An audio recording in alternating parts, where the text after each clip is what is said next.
Hi, I'm Ana Christina. I am born to a Coptic Christian family. I'm born in Alexandria, Egypt. We migrated to Canada when I was 6 years old.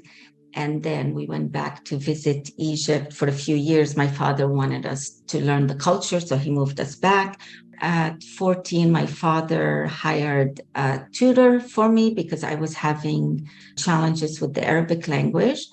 And I fell in love with him, Sam. We ended up dating for a while, and up till the age of about 20, we wanted to get married.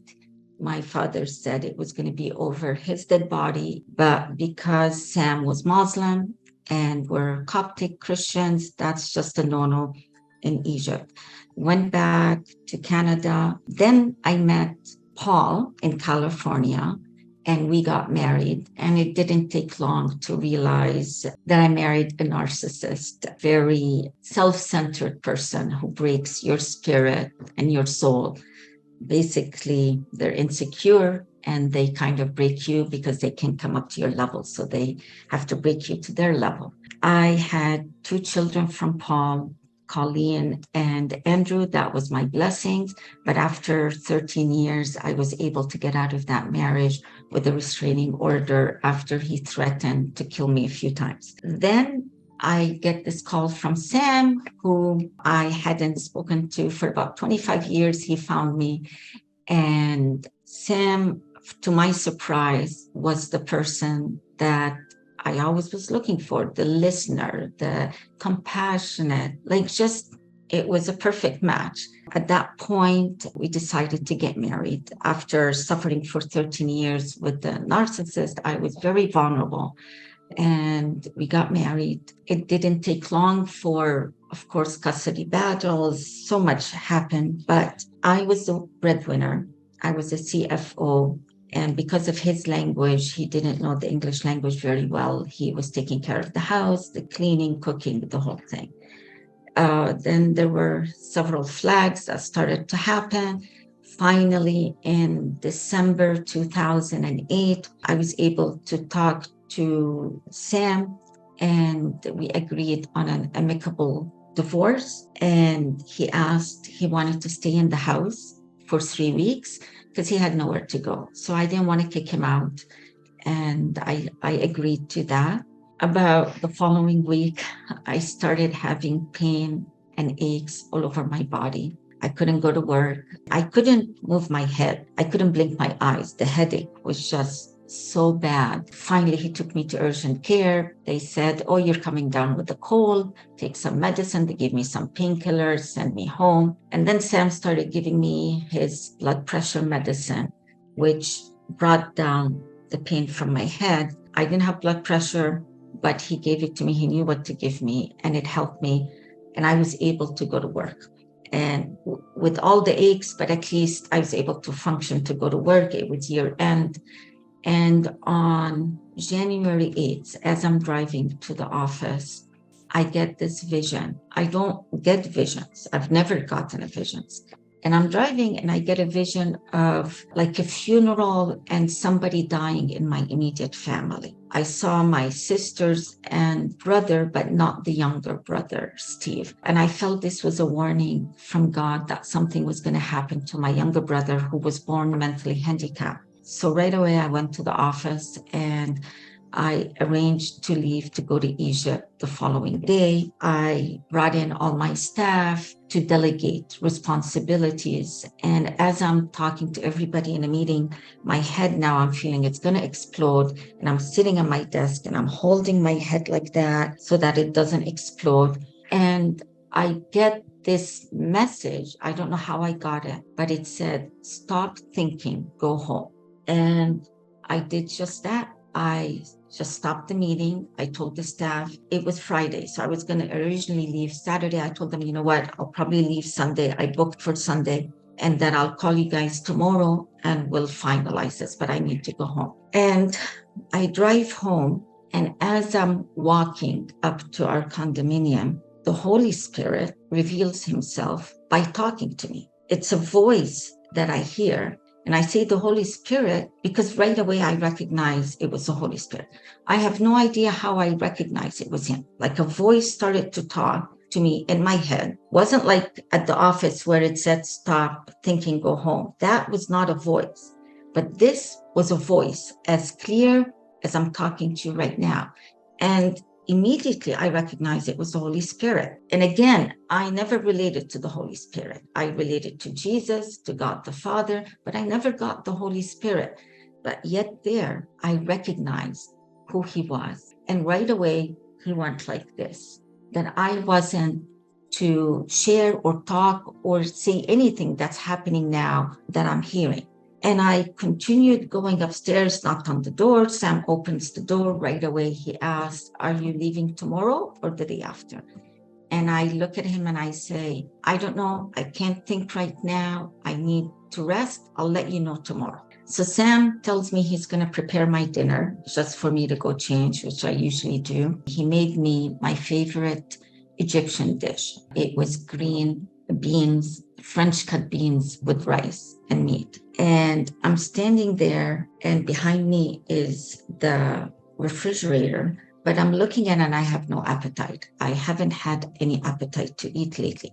So I returned the green beans, which were like in a tomato sauce, and I'm left with this plate of rice. And I'm looking at it and I'm wondering, how am I going to even eat that? It looks so dry to me. And I was contemplating whether I'm just going to leave my plate. And then the Holy Spirit, who did not stop talking to me, says, child, turn around, open the fridge, get some plain yogurt and put it on your rice. Now, the plain yogurt on the rice, that's my favorite way of eating rice. That's how we do it in Egypt. You put rice with plain yogurt. But when he said that, it was like, come again? Like, you care about the yogurt I put on my rice? And he said, child, I'm in every little detail of your life. And when he said that, I was so ashamed of myself. At that time, I was 48 years old. And here I'm discovering this. I don't understand why he's talking to me now. I can't say anything. And he's telling me he's been in every little detail of my life. And I missed out on him. And I do as he does. He asked me to do. I put the yogurt, I take my plate, I go sit down on the couch and I'm eating. And he's communicating with me. I finished eating my rice and said goodnight. And it was time for me to retire. Like I told Colleen goodnight. And I'm puzzled. Why is the Holy Spirit talking to me? What is happening? I brush my teeth. I go back into bed. And as I'm lying there puzzled, he says, child, it's not your brother, it's you. As soon as he said that, my heart was so heavy. I was not ready to hear that it was me. I was not ready to not wake up in the morning. And my heart was so heavy thinking about Colleen waking up in the morning and finding her mother dead in bed.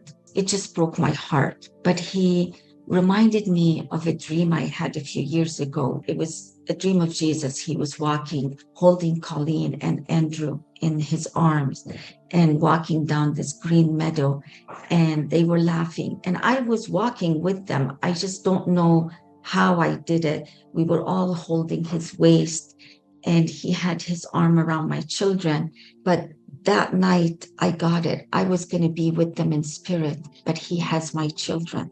And when I remembered that dream, I got the comfort of him taking care of them. So I was able to release them to him and be ready to die. I was okay with dying. And right away, he said, child, you're going to go on a journey and you'll be back to be my ambassador. And when he said that, I was able to breathe lighter because I was only going on a journey. I'm not going to die. I'm coming back. So I was like, I got excited. And I said, okay, what do you want me to do? And he said, I need you to relax. I need you to stop thinking. And I thought, that was easy. I can stop thinking. But that was the hardest thing I was trying to do. I couldn't stop thinking. I'm a very analytical person. But he was patient and he was helping me to stop thinking. And it finally got to the point where I was relaxed and I was able to calm my mind and hold it still. And he said, I need you to shut your eyes, but no matter what happens, child, you are not to open your eyes. I said, okay. And I shut my eyes. And as soon as I shut my eyes, a bright light came into the room. Now, this is a light that I've never experienced in my life. It was a light with a presence. It was this brightness that I could feel through my eyes. I wouldn't dare open my eyes. And the presence I felt was the presence of God the Father. And then the window to my right started shaking as if an earthquake was happening in my room. And then my heart started palpitating.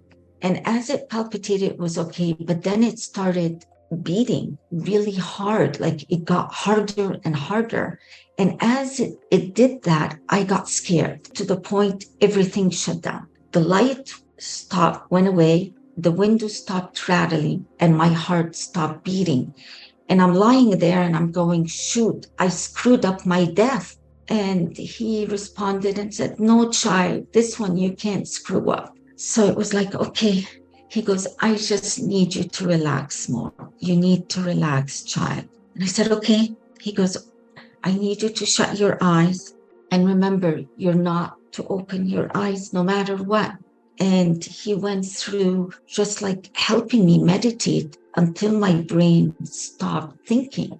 And then he goes, okay, shut your eyes. And I shut my eyes and the light came back in the room and the window started shaking. And then my heart started beating and it started beating like it did before, but then it started beating harder and harder. And I felt that it's going to blow up. Like I felt like this is how you die from a heart attack, but I wasn't afraid. I knew the process, so I didn't want to stop the process. And I just hung in there as it was just beating so hard.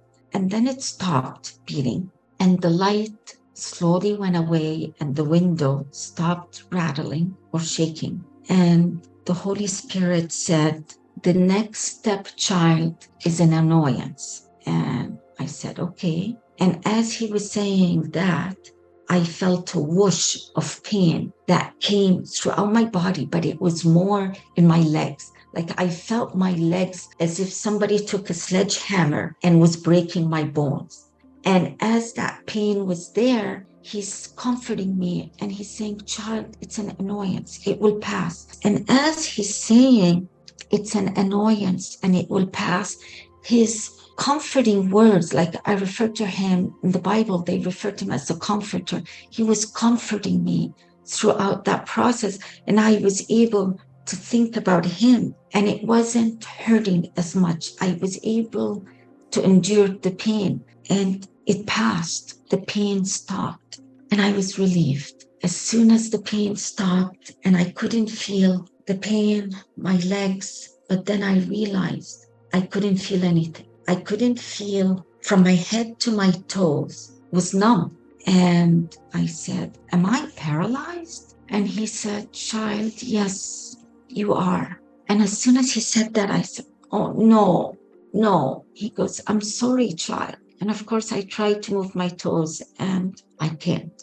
And as I'm realizing this new reality of being paralyzed, I feel Sam, or I hear him walking into the room and I'm going, okay, he's going to realize that I'm paralyzed. He's going to call 911. But he doesn't. He goes into bed, gives me his bag and sleeps. We had filed a divorce. It was a 2-bedroom condo. So he was sleeping on one side. I'm sleeping on the other since Colleen was occupying the 2nd bedroom. And that whole night, I was lying there paralyzed, but I had the most beautiful night of my life with the comforter.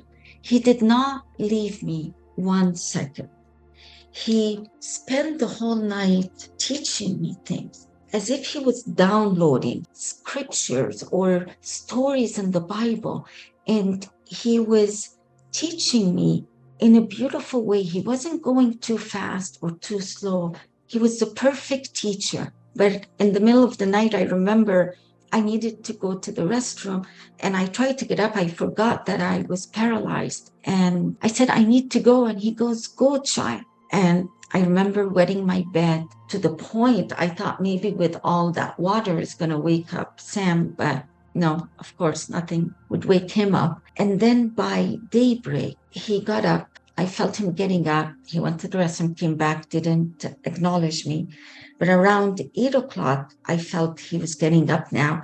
He turned around and he was shaking my back and was saying, Anna, Anna, are you up? And I didn't respond. So I said, okay, he's going to realize I'm paralyzed or something is wrong. He's going to call 911. But he gets up, he comes to my side of the bed and he starts taking my jewelry off. And I'm going, why is he taking my jewelry off? Rather than calling 911, but I'm thinking, okay, maybe he doesn't want it to get lost in the emergency room. And then he takes some medicine and he's putting it in my mouth. But because I'm paralyzed, my teeth are clenched. So he's grinding medicine in my pills in my teeth. And I could taste the bitterness and I recognize it was Xanax. And I'm going, why is he giving me Xanax so early in the morning? But he kept doing that to get it through my mouth. And then he took a mint and put it in my mouth. Of course, just leaving it between my teeth and my cheek. And I'm going, I must really stink that he's putting mint in my mouth before he's calling 911. But he gets on the bed and he starts feeling me with my wet clothes. And he goes, you wet yourself. We need to get you out of these clothes. And I'm going, okay, he's going to clean me up or give me a change of clothes before calling 911. But he takes off my clothes and now I'm naked and he gets on top of me and he hits me. And I'm beyond puzzled at this point. Why is this man me? When I am limp, I'm like a dead body. And then he gets off of me and he goes to the bathroom and I hear the shower running and he's taking a shower. And he left me in the middle of the bed naked. But when he came back, I could hear now the water running in the bathtub. He was filling a bathtub for me. And he comes and pulls me out of the bed to carry me. And as he's trying to carry me off the bed, I fall on the floor and he goes, I can't carry you, you're too heavy. And I'm wondering, what is he doing? Why? I was really thankful that I was heavy. It was the first time I was relieved that I was on the chubby side.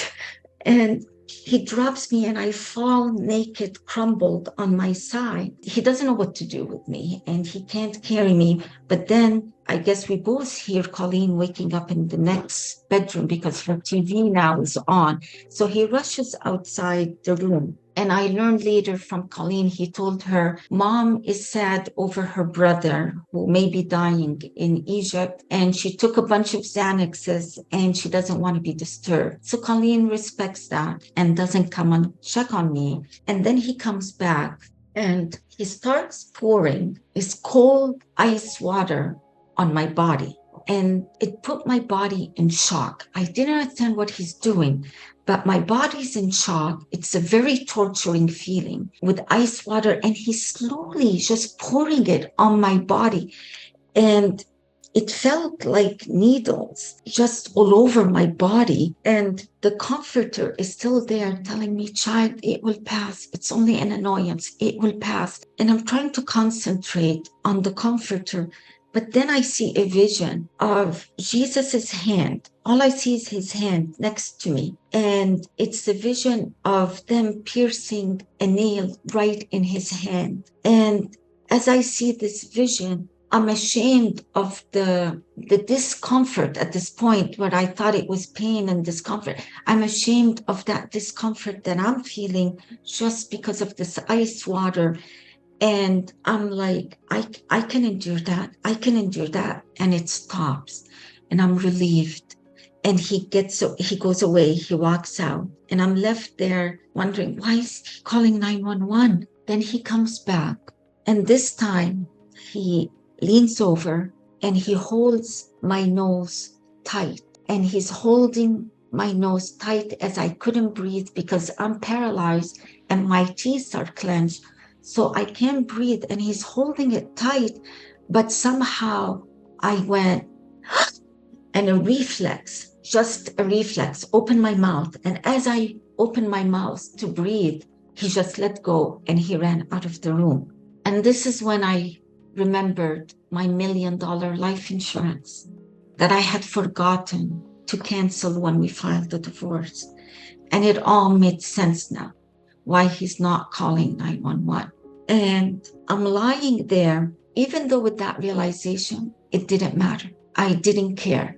What was happening to my body didn't matter. The presence of the Holy Spirit was so overwhelming that everything that was happening to my body, it didn't matter. Then he comes back again, but then this time he holds my nose and he gently puts his hand, his fingers over my mouth like this.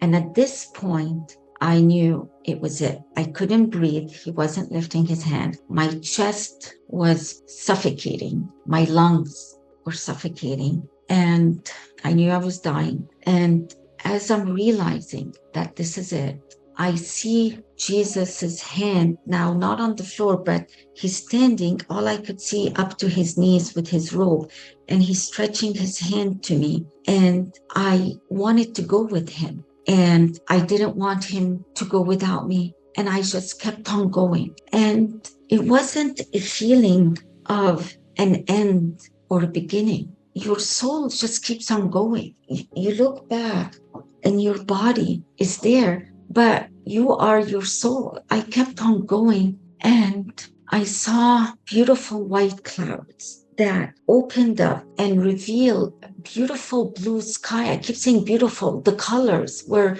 like that. Blue sky was just so bright. But around the sky, there were these animals flying. Now, these are large animals flying with multicolors. Colors I can describe, beautiful, amazing colors, and they're flying all over the sky. They had wings, but large. And then I came to an open meadow with a lot of greenery, and I'm standing there, and I found myself going into a room, and I'm walking in the room, and at the end of that room, I see a body of light at a door. And that body of light I recognized was my mom, my mother, who had died a few years prior. And she had no features. It was just a body of light. But right away, immediately, I recognized it was my mother. Like, we know each other. People ask, how do you know? We know each other. Our souls recognize each other. And I went in, I didn't hug her. I guess we don't hug in heaven. And she walked me in. And as I'm walking in, I see another body of light, which was a little bit taller than my mom. And I recognized it was Nadia, my sister. And seeing Nadia in heaven was just an amazing thing, because Nadia had committed suicide when she was 35. I always wondered where she went, because, you know, you grow up in church teaches you that you commit suicide, it's an act of murder, you go to hell. Well, it's not. It's not an act of murder. God, our Father, he's so compassionate. He doesn't judge us the way we judge each other. He knew she was going through a deep depression. He knew her heart. And there she was in heaven.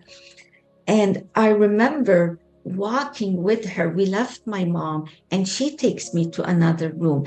And at that point, I am just overwhelmed with joy, to the point I couldn't contain it. It was just so much joy that I'm complaining to Nadia and I'm saying, I can't take it. It's just too much. I don't know what to do with it. I don't know what to do with this. I can't contain it. I'm complaining about overwhelming joy. When on earth we complain about stress and everything. And now I'm complaining about overwhelming joy.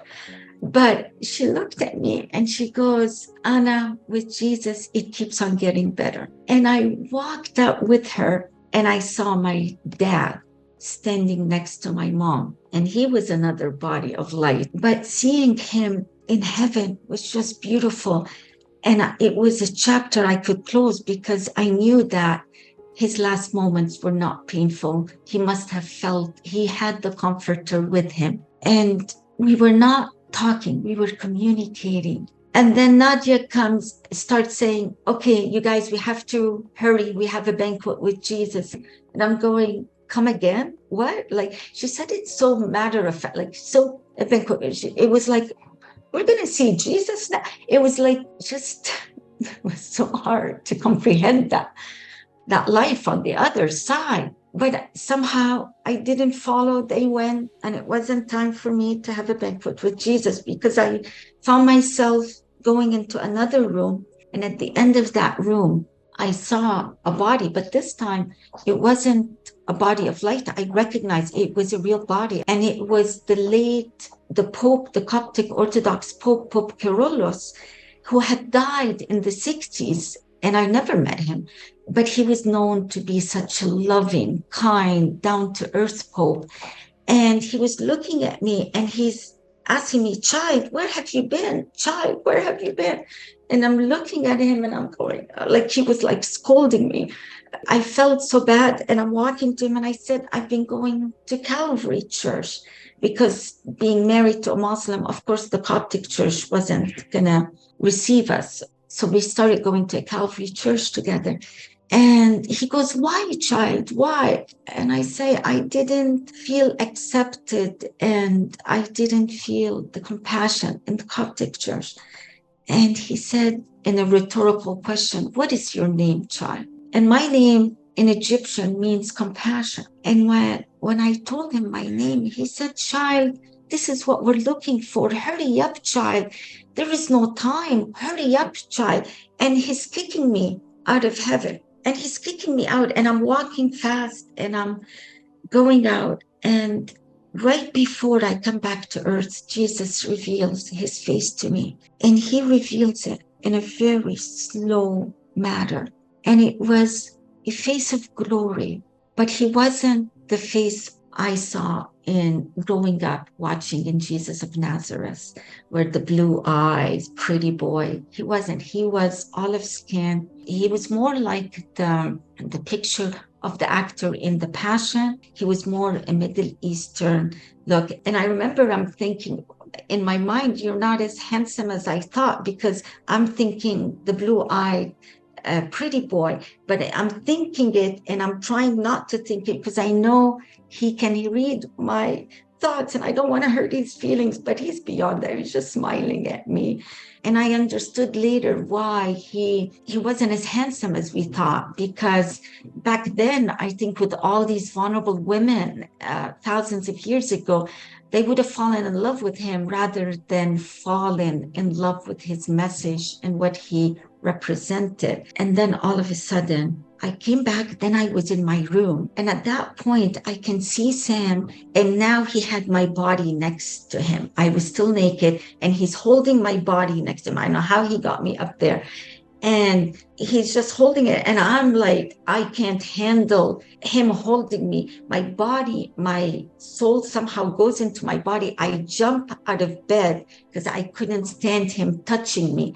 And here I am standing at the head of the bed, looking at him, still naked. I didn't care, even though I was very conservative. And the look on this man's face, just seeing me there, was just priceless, just priceless. I thought I just came back to scare the heck out of him and maybe say bye to Colleen, but it was a journey, all right. And then so much happened afterwards. It's just so many sequence of events. You would think this did not happen in the United States. You would think this happened in a third world country.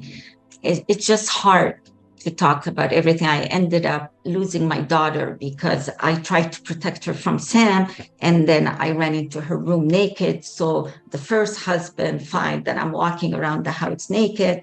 And not only that, the police, nobody believed me. They ended up putting me in a mental hospital because he claimed I'm having a nervous breakdown from work as a CFO. I'm just, so emotional. Just so much happened. It was just crazy event after event after event.